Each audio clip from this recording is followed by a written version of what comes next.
예, 가슴 뛰는 일을 하라라는 제목으로 하나님 말씀 증거하도록 하겠습니다. 시편에 보면 믹담시가 6개가 있다 그랬죠. 16편에 하나 있고 56편부터 60편까지 5개가 있습니다. 믹담이라는 뜻이 옛날 성경에는 황금시 이렇게 되어 있어요. 황금이라는 뜻이에요. 그리고 그 분석하면 색이다라는 뜻이에요. 돌의 색이다. 그러니까 가치 있다, 중요하다 그런 거겠죠. 믹담시. 옛날 성경, 바로 전전 성경에는 황금시라고 되어 있었어요. 황금시. 그래서 저는 어렸을 때 황금시로 배웠는데 돌의 색이다. 그러니까 그런 뜻이라는 것이죠. 중요하다 그런 거겠죠. 그래서 이스라엘 백성들은 황금시 먼저 배웠겠죠. 그래서 이렇게 6개 먼저 배웠습니다. 먼저 배우는 것들 우리도 좀 먼저 배우면 좋겠죠. 핵심은 6절입니다. 6절의 상황은 뭐냐 하면 어려운 상황이다. 그런 게 하나가 있고 그런데 결과는 2가지다. 그래서 상황이 어렵다 그래도 한 가지로 해석하면 안 되고 결과가 2가지이기 때문에 2가지로 해석을 해야 된다. 그런 뜻이라는 것입니다. 첫째 상황은 어떤 상황이냐 하면은 대적이 내 걸음을 막으려 하고 그물을 준비했다. 그러니까 상황은 방해가 있고 덫이 있다는 거죠. 그러니까 상황이 안 좋다 그런 거라는 거예요. 근데 그래서 2가지 결과가 있는데 첫 번째 결과는 내 느낌이에요. 억울하다. 이게 번역을 좀 억지로 한 것 같아요. 원래 뜻은 근심으로 지치다 또는 근심 가운데 있다. 근심이란 말이 들어가야 되는데 억울함보다는 근심에 가깝습니다. 그래서 우리가 좋아하는 NLT 같은 데 보면은 I am weary from distress. 그러니까 근심 때문에 weary 뭐죠? 지친다. 예, 지치게 된다. 이게 더 정확히 번역한 것 같습니다. 그러니까 괴로운 현실이다. 뭐 그런 거죠. 느낌이 그렇다. 그런데 느낌만 그럴 뿐이지 실제적인 상황은 어떠냐 하면은 대적이 자기가 판 웅덩이에 빠진다. 자기 함정에 빠진다 그러죠.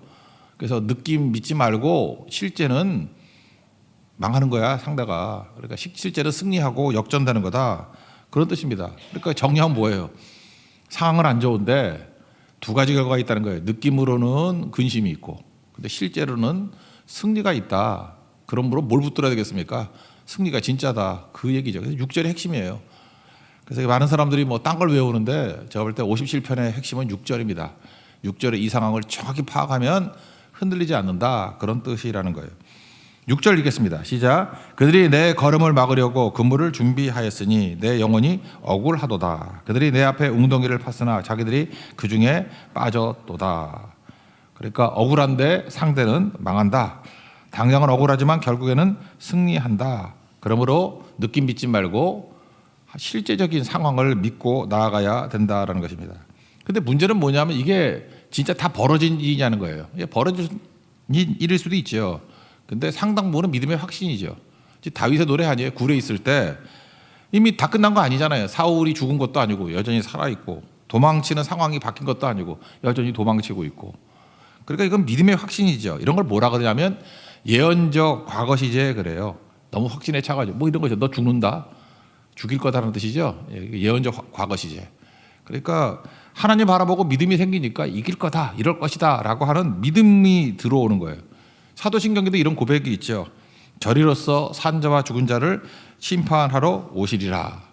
이건 아직도 우리 경험한 거 아니잖아요. 우리 죽고 난 다음에 최후 심판이 있지 않습니까? 근데 이걸 믿고 그걸 바라보고 현재의 삶을 사는 거죠. 그러니까 믿음의 확신. 그래서 이게 포함되어 있다라는 것입니다. 그러므로 당연한 몸의 현실을 영의 현실이 끌고 가야 된다라는 거예요. 그래서 6절을 중심으로 해서 저는 7절부터 11절까지 태도를 가지고 사는 게 먼저 배워야 될 상황이라고 생각합니다. 그러니까 어떻게 살아야 돼요? 몸의 현실을 영의 현실이 이기는 인생. 실제가 이게 느낌이 아니라 실제가 이기는 인생. 그런 인생을 살아야 된다는 것입니다. 그러니까 이걸 바라보니까 어떤 일이 벌어집니까? 마음이 확정됐다. 2번이라 했잖아요. 내 마음이 확정되고 확정되어 싸우니.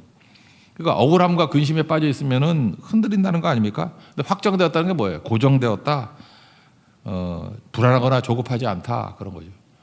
그러니까 똑같은 상황인데 느낌, 우리 크리스찬들이잖아요. 느낌 따라가면 늘 불안하고 늘 조급하고 그렇다라는 거예요. 그렇지만 하나님이 약속 붙들고 나가면 우리 결과 알잖아요. 그러니까 흔들리지 않는다. 그런 뜻입니다. 그래서 노래하고 찬송한다. 노래와 찬송은 누가 합니까? 아무나 못하는 거죠. 불안한 사람이 어떻게 노래하고 찬송을 해요? 이게 뭐예요? 확신이 있다. 그런 뜻이라는 것입니다. 여기 표제에 보니까 사울을 피하여 굴에 있을 때 도망 다닐 때잖아요. 그러니까 상황이 안 좋은데 몸은 굴에 있지만 마음은 믿음 가운데 하늘에 있기 때문에 찬송과 노래할 수 있다, 그런 뜻입니다. 7절 읽겠습니다. 시작. 하나님이여 내 마음이 확정되었고 내 마음이 확정되어 싸우니 내가 노래하고 내가 찬송하리이다. 그러므로 실력이라는 게 뭐냐? 실력이 얼마 전에 제가 말씀드렸죠. 실행력에서 나온다고. 행자만 빼면 실력이라고. 실행력, 이게 뒤에 또 나와요. 실력은 실행력이에요. 실행력. 또 하나가 뭐예요? 실력은 시력이라고. 시력이 실력이에요. 그러니까 얼마나 보느냐? 통찰력, foresight, 멀리 바라볼 수 있는 거. 하나님 바라보고 결과를 바라볼 수 있는 게 실력이라고. 그렇지 않습니까? 지금 뭐 리더가 뭐예요? 통찰력 있는 사람이 리더지. 앞에 있는 거 갖고 삽질만 하는 게 리더예요? 볼 줄 알아야죠. 그러니까 시력이 실력이다. 그러니까 멀리 주만 바라보는 거, 그런 거죠. 실력 없는 사람의 특징이 뭐예요? 맨날 문제만 쳐다본다고. 맨날 문제 쳐다보고 근심 걱정, 밥도 안 먹고 엎어져 누워있고. 그러니까 그 실력이 없는 거죠. 그 뭐 깡통이지 그거. 실력이 뭐예요? 시력이라고. 말씀 바라보고 하나님 바라보고 문제가 아니라 멀리 바라보고. 그래서 여기서 이제 한 걸음 더 나가서 그러면 이렇게 사는 게 시력을 가지고 시력이 실력인 인생을 사는 방법은 어떤 거냐? 이런 거죠. 영의 능력을 가지고 몸을 이끌고 가는 거예요. 우리 바보들은요, 몸에 뭐가 와야 그때 확신이 와. 뭐 몸에서 뭐 병원 갔더니 뭐 아무 문제 없어 이런 뭐 결과가 나와야 뭐가 되고, 통장에 돈이 찍혀야 뭐 안심이 되고 뭐 그런 거 있죠. 이렇게 실제로 몸이 와야 그거 바보들이지. 그러니까 삼류리 인생 사는 거지. 실력 있는 사람의 특징이 뭐예요? 시력으로 산다니까요. 미리 보는 거예요. 이미 다 된 것 같이. 그래서 그 꿈과 비전과 약속이 내 몸을 이끌어 가는 거죠. 그러니까 영이 선도하는 인생을 살게 된다는 것입니다. 근데 그런 걸 이제 여기 특이한 표현이 있었는데 깨운다라고 표현이 되어 있어요. 그러니까 뭐죠? 영광이 오기 전에, 영광은 미리 보는 거예요, 눈으로. 영광이 오기 전에 내 영이 먼저 깨어서 영광아 일로 와 그러면서 영광을 깨우는 거예요. 그러니까 내 영이 영광보다 앞서가 있는 거죠. 미리 보고. 그래서 영광이 나중에 오는 거예요. 영광을 깨우기 때문에. 비파 수구마 깨어라 이런 게 나오는데, 비파 수구마, 여기도 음악 하시는 분들 있죠. 그러니까 준비도 안 하고 연습도 안 하는 바보들은 여기 와가지고 헤매. 그죠? 앞에 서가지고. 그런데 사전에 기도하고 충분히 훈련과 연습이 있는 사람들, 그리고 예배를 놓고 기도했던 사람들은 오늘 예배 가운데 임하는 영광과 능력을 미리 체험해.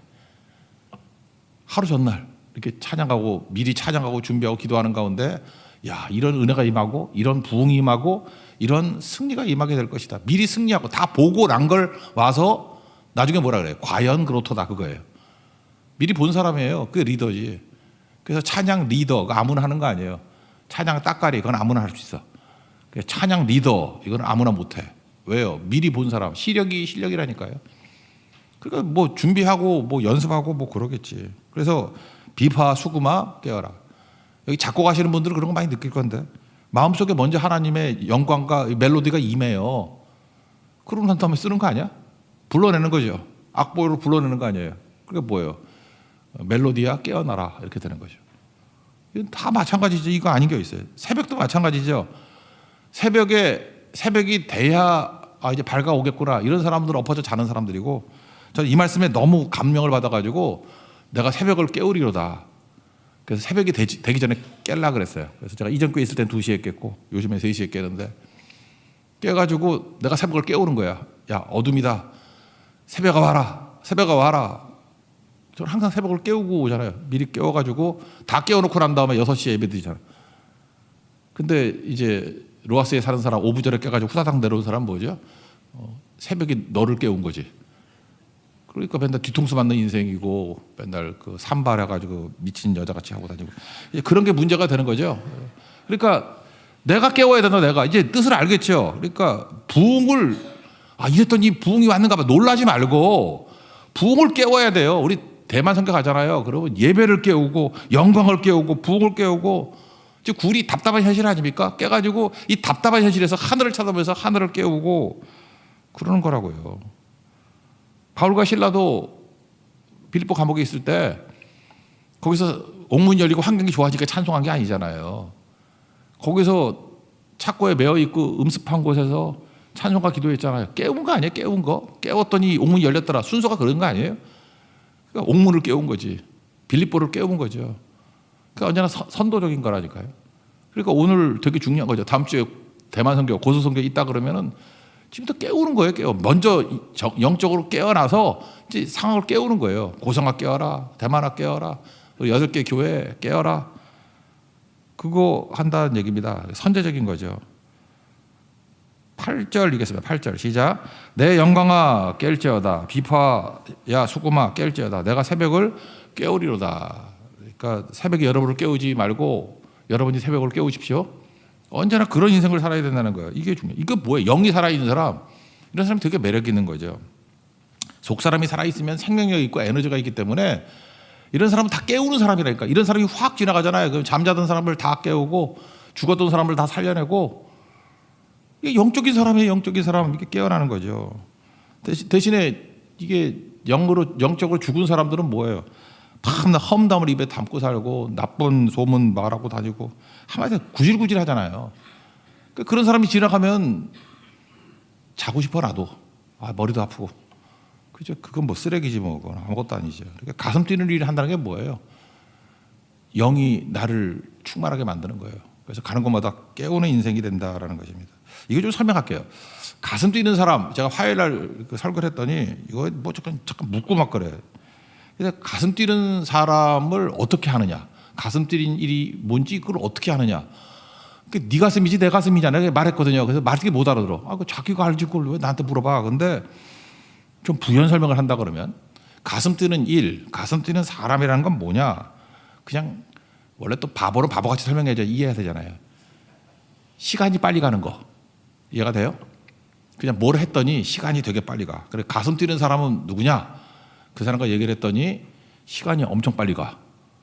10분 얘기한 줄 알았더니 1시간 같고 1시간인 줄 알았더니 벌써 4시간이네. 그럼 그 사람은 가슴 뛰는 사람이에요. 여러분이 어떤 일을 했어. 어떤 일을 했더니 이거 잠깐 한 것 같은데 그랬더니 막 3시간이 가 있고. 그게 가슴 뛰는 일이에요. 그런 거 있잖아요. 없나? 하여튼 시간이 빨리 가는 거. 그게 가슴 뛰는 일이라고요. 그러니까 시간이 빨리 간다는 거는 이제 좀 고상하게 해석을 할게요. 시간이 빨리 간다는 건 뭐예요? 집중하고 있다는 거예요. 집중하는 거. 가슴 뛰지 않는 거는 집중 못 해요. 시간이 빨리 간다. 집중하고 있다. 이걸 갖다가 아주 그냥 일반적으로 생각할 때 우리 뇌가 이해하는 방식으로는 재밌다예요. 재밌다. 재밌다고 느껴. 그러니까 시간이 엄청 빨리 가지. 시간이 빨리 간다. 집중했다. 재밌다. 이걸 이제 성경적인 용어로 말한다 그러면 만족했다. 또 다른 말은 충만했다. 충만은 꽉 찬 거 아니에요. 그러니까 우리의 염려, 근심이 다 사라졌다. 스트레스가 날아갔다. 그런 뜻이라고. 이게 가슴 뛰는 일이에요. 가슴 뛰는 일을 하는 사람은 절대로 뭐 이렇게 스트레스 받거나 뭐 우울하거나 뭐 불안증에 빠져 있거나 이러지 않겠죠. 충만하니까. 그러니까 하나님께서 우리에게 날마다 주시는 게 뭐예요? 그러니까 지금도 뭘 해야 되는지 잘 모르겠다 그러면 여러분이 하는 것 중에 시간 제일 빨리 가는 거예요. 또 그런 인간들은 또 맨날 근심 걱정하는 게 시간 제일 많이 간대. 빨리 간대. 그러니까 망할 거지. 아니 시간도 안 가지 그건. 하여튼 안 되는 사람은 악순환이라니까. 계속 악순환. 그러니까 뭘 해가지고 시간이 빨리 가는 거 하라고요. 빨리 가는 거. 저는 옛날에 월드컵 이런 거 할 때 기다리는 게 지루하잖아. 그럴 때 시간 제일 빨리 가는 게 자전거 타는 거더라고. 확 나갔다 오면은 그래서 내가 어떤 때는 전반전을 못 본 적이 있어. 너무 멀리 갔다가 돌아와가지고. 그래서 막 억울해가지고 그랬던 적이 있는데 그런 거죠. 그러니까 시간 되게 빨리 가요. 그러니까 뭐예요? 그게 가슴이 뛰는 일이에요. 집중하는 거잖아요. 그러면 그게 재밌는 거고 결국 그렇게 그런 것만 골라서 하면 만족함과 충만함이 있다. 그런 거죠. 그러니까 여기서 하나님께서 우리에게 영이 깨어나면 뭐예요? 영이 깨어났다는 건 뭐냐면 뭘 하든 시간 되게 빨리 가고 집중하게 돼 있고 그래서 주 안에서 우리가 기쁘잖아요. 기쁘고 즐겁고 바울 보세요. 맨날 기뻐한다. 감옥에서도 기뻐한다 그러잖아요. 재밌다. 그걸 기뻐한다 그러면 또 뭐라 그래? 그걸 충만이라 그러잖아요. 그죠? 충만하다. 만족한다. 그죠? 하나님 앞에서 만족한다 그러잖아요. 뭐 또 다른 말로 설명해야 되나? 이러면 되겠죠. 거기다가 얼마나 충만해지는지 미사일 쏘듯이 하늘을 향해 날아간다고. 지금 굴입니다. 현실은 굴이에요. 굴에서 하늘 향해서 치솟고 있어요. 지금 몇 명 없죠? 이게 뭐 아둘람굴에 모였던 거 보니까 400명 모였다 그러니까 뭐 얼마 안 돼. 근데 만민이래 만민. 와 스케일도 커져. 그죠? 400명 쳐다보고 수억을 보고 만민. 그리고 굴 속에 있으면서 문나라 이방 나라들 쫙. 거기서 끝났으면 좋겠는데 더 올라가. 하늘로 올라가고 나중에는 진짜 험불 키는 거와 똑같은 거죠. 어디까지 가요? 궁창으로 우주로 가요. 우주로. 난 창세기 1장 보는 줄 알았어. 그죠? 이게 막 뜨겁고 해서 궁창을 향해서 나아가요. 그래서 온 세상 만민이 하나님을 찬송하고 있다. 이게 내가 만민 중에 찬양 아니에요? 그러니까 내가 만민 중에 찬양할 때 이거 어디서 하는 거예요? 굴 속에서. 대적이 함정 파고 있을 때, 너무 힘들 때, 느낌도 억울하고 근심 가운데 있을 때, 아니다.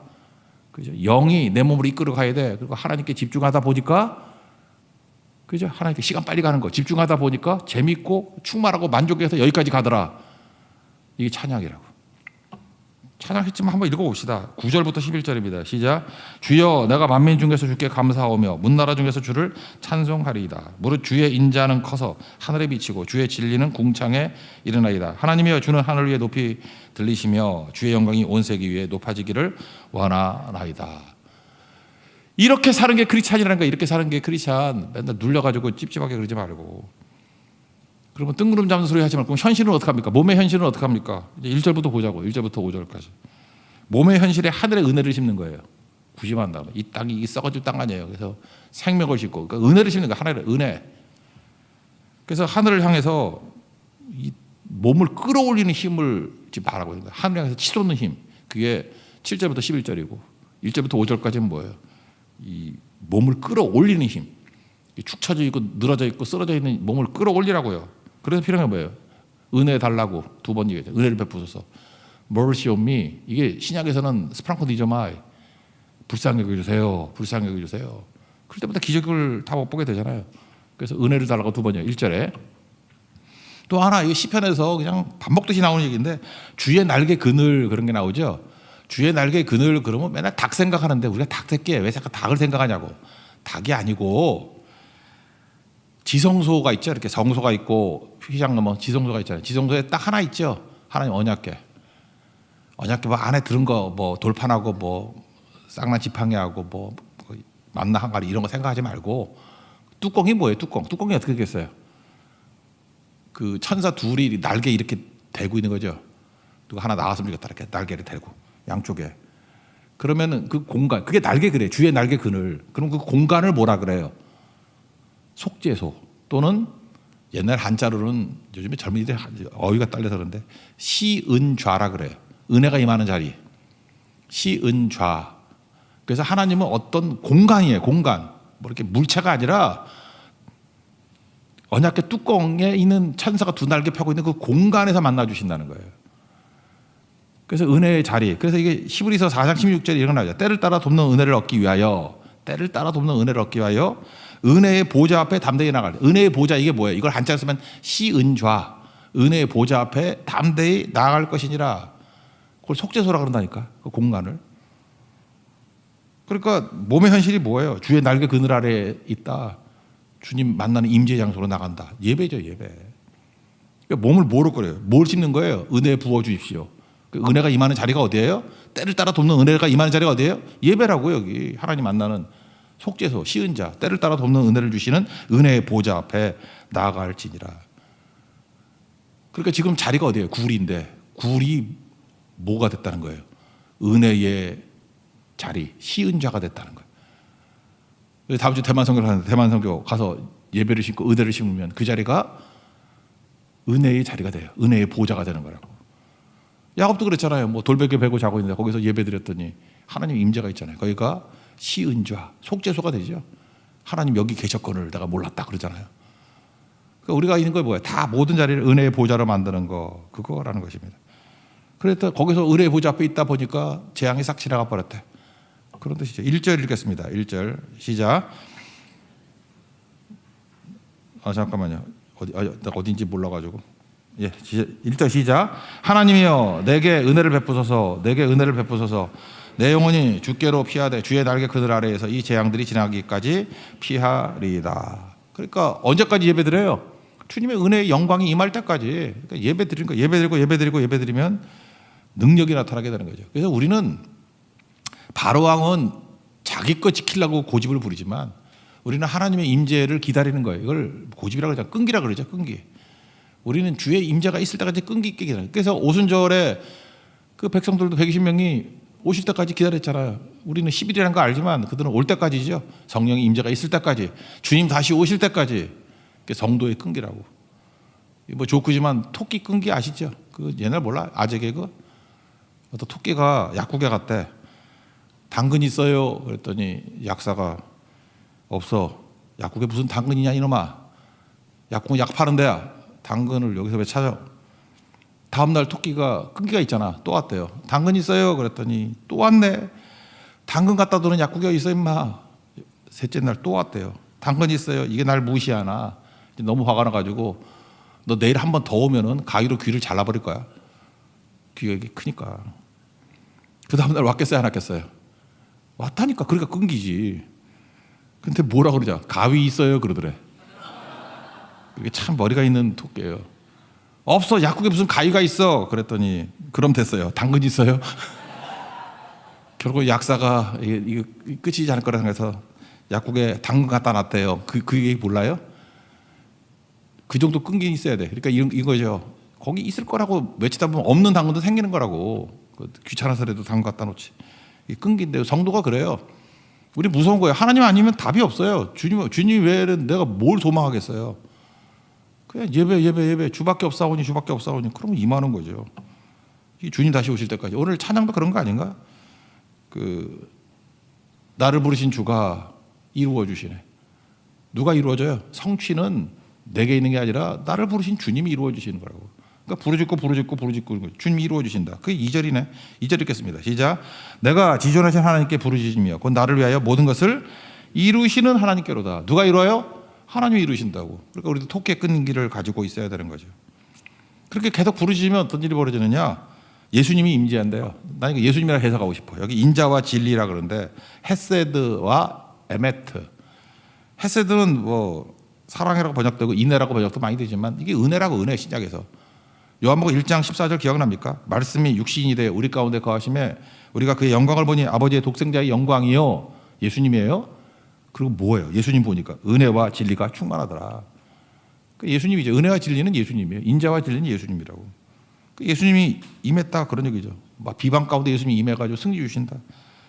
난 그 해석이 제일 좋은 것 같아요. 3절 읽겠습니다. 시작. 그가 하늘에서 보내사 나를 삼키려는 자의 비방에서 나를 구원하실지라. 하나님이 그의 인자와 진리를 보내시리로다. 인자 진리, 이게 헤세드, 에메트 그것뿐만 아니라 나는 인자와 진리 그럴 때 이게 인격으로 다가오더라고. 예수님 보내주신다고. 예수님 보내주셔서 비방으로부터 예수님의 이름 뜻이 구원자 아니에요. 우리를 구원해 주실 것이다. 믿습니까? 언제나 하나님 앞에 부르짖으십시오. 내 이 몸의 현실이 어렵다 할지라도 주님 부르짖으면 하나님께서 인자와 진리 대신 예수님 보내주셔서 우리를 비방에서 건져주시고 승리케 해주신다는 거예요. 우리 상황에서 어떤 어려움이 있다 할지라도 예수님 때문에 구원함을 받는 하나님의 거룩한 종 되기를 바랍니다. 그러면 이제 실력 하나 얘기해보자. 내가 실력이 있어요. 예수님이 나와 함께 하셔요. 동행해요. 실력이 있죠. 실력이 있으면 이제 어떤 일이 벌어지죠? 상황에 대해서 걱정할 게 없다니까. 상황 어려우면 뭐 극복하면 되는 거지. 뭐 이기면 되는 거지. 저 자전거 뭐 옛날 건강할 때는 MTB 많이 탔는데 산악 자전거. 산악 자전거 그냥 평탄할수록 재미가 없어. 그래서 험한 데를 찾아다녀.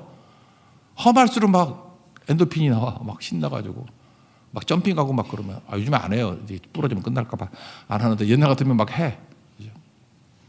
그런 거죠. 그러니까 중요한 게 뭐냐면 감당할 능력이 중요한 거라고. 감당할 능력이 생기면요 실행력이 생겨요. 그게 실력이라고. 실력은 시력이라 그랬죠. 또 하나가 실행력이에요.